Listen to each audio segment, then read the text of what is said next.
Hi, so glad you're here. Thank you for tuning in. Today I'm going to be showing you an art project I've been working on, and it has to do with upcycling. Do you like to upcycle things? Save things from going into the trash and giving them new life, making something new out of things that maybe were headed for the dump? I do. I hate to waste things if there's any possible way to salvage them.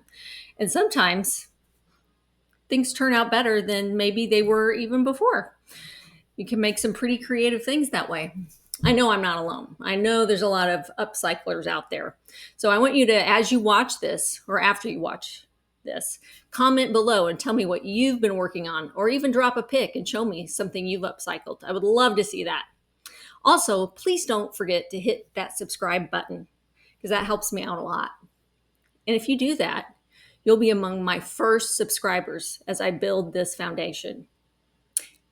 And before we get started, I just want to remind you, there's only one you. God made you and you're special, and there's only one you. And so the world needs you. How do I know that? Because God wouldn't have put you here if the world didn't. He made this world and he made you, and he knows what this world needs, and it needs you. So be you today, and I'm going to be me. Thank you for watching. This is what it looked like when I first bought it, and it was really pretty, but it faded after a couple of years, and so I was gonna throw it away. Actually, was gonna throw it away, and I decided that I would use it as a drop cloth when I was painting this behind me, this plant stand. I used it as a drop cloth so that I wasn't painting the grass in the yard. Anyway, and then once I used it as that, I thought, wow, that background looks kind of pretty.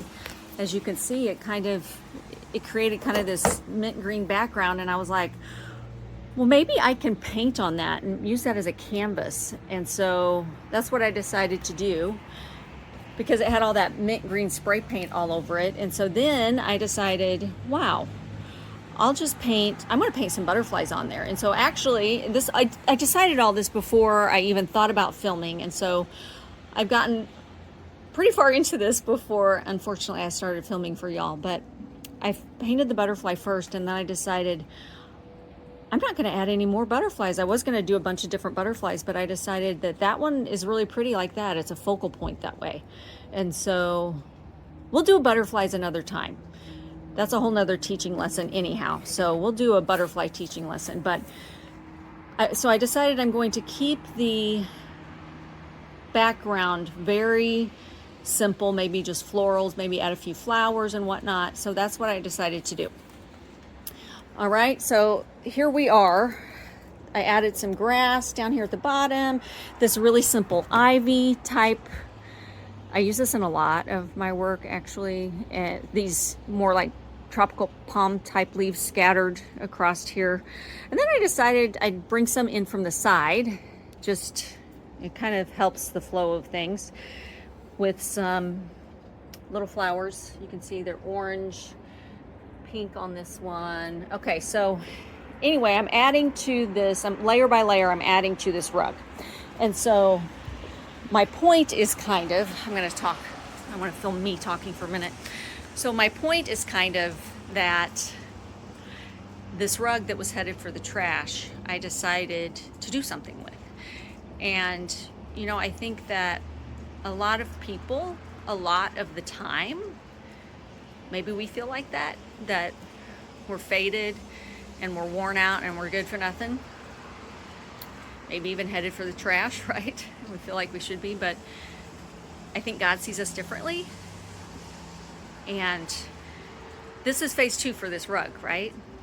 500 people probably bought the version of the first one, but nobody's going to have one like this one. And I think that that's how we are with God. He made each one of us, and I really firmly believe that each one of us is very, very special to him, and he has a very unique plan for each of our lives. He wants to do things through you and for you that he's only doing through you and for you. That's what makes him so cool. He's a very individual, personal God.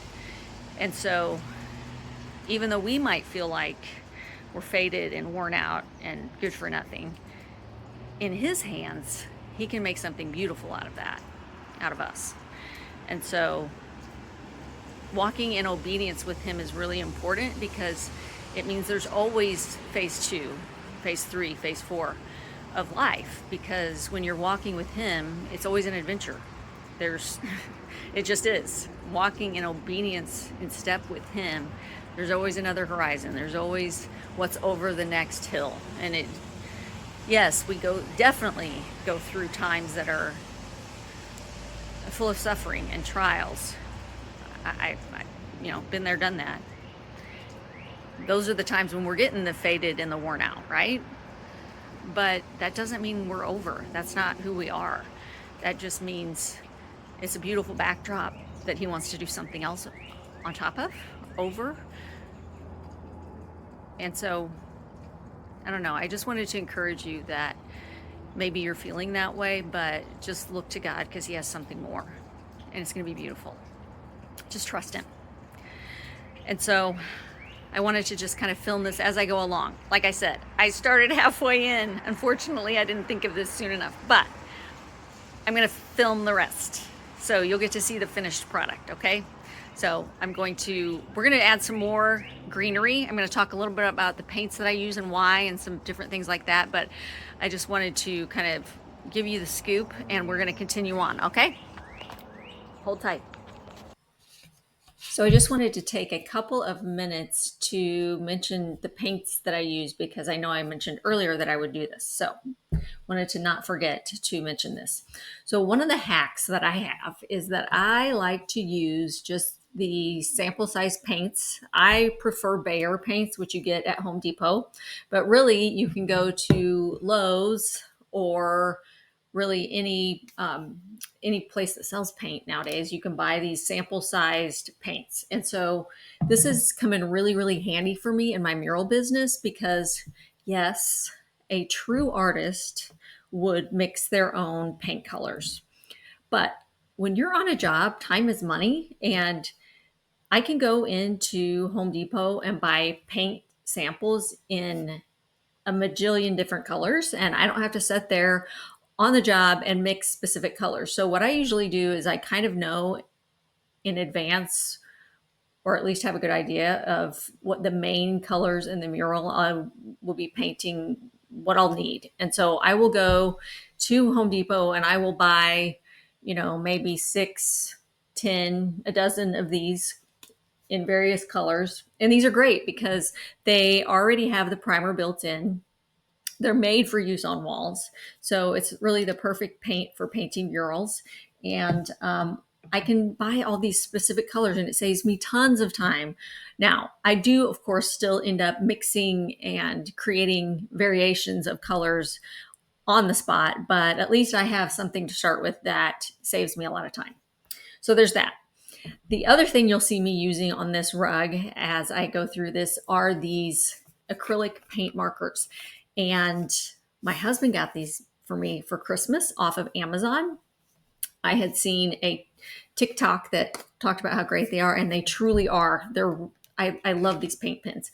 And so this is just a little freebie recommendation to you. Make yourself an Amazon list, like right before Christmas or your birthday, because your husband doesn't know what to get you. They never do, or your boyfriend or whoever. And then you can just share the link with him and say, boop, here's some ideas of things that I want or would like. And then he can still surprise you, because you're going to put 100 things on the list and he can just pick from those. So you still don't know what you're getting, but you have a list. So anyway, he got me these for Christmas, and you'll see me use these. I didn't even count. I think there's a dozen in here, but these are great.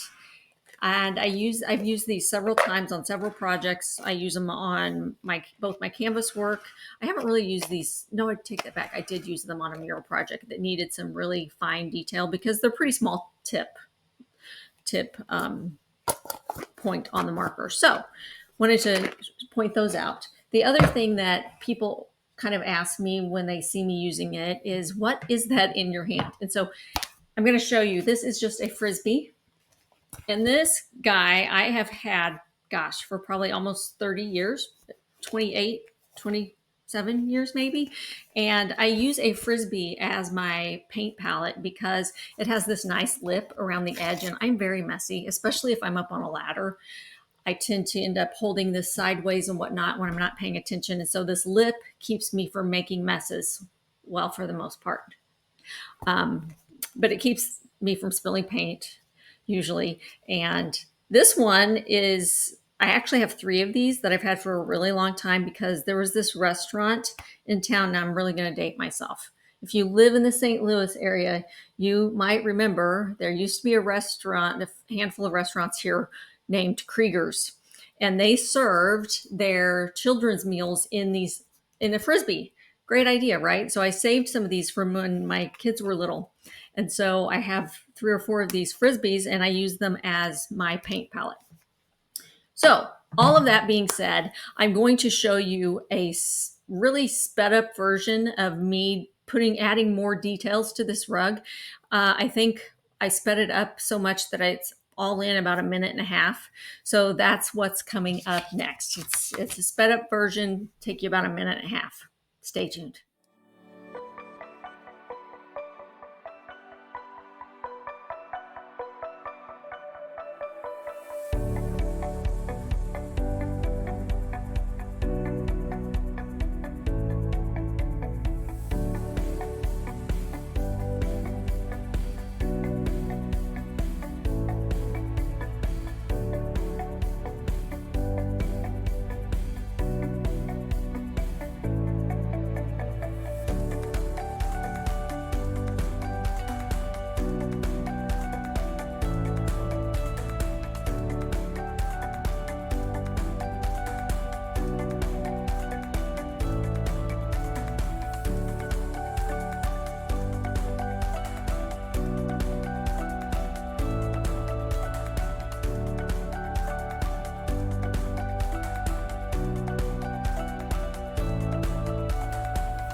And so that's that. That is all of the details that I added to this rug, giving it new life, making it pretty again. It's now one of a kind, and I really like how it turned out. Let me know below what you think. Only if you're going to be nice, though. If you hate it, I don't really want to know. No, just kidding. But anyway, I just want to encourage you to upcycle, redo things, just paint and see what happens. It's only paint. If you hate it, you can always paint over it. Make happy mistakes, and you be you. Remember, there's only one you, and the world needs you. Have a great day. Bye.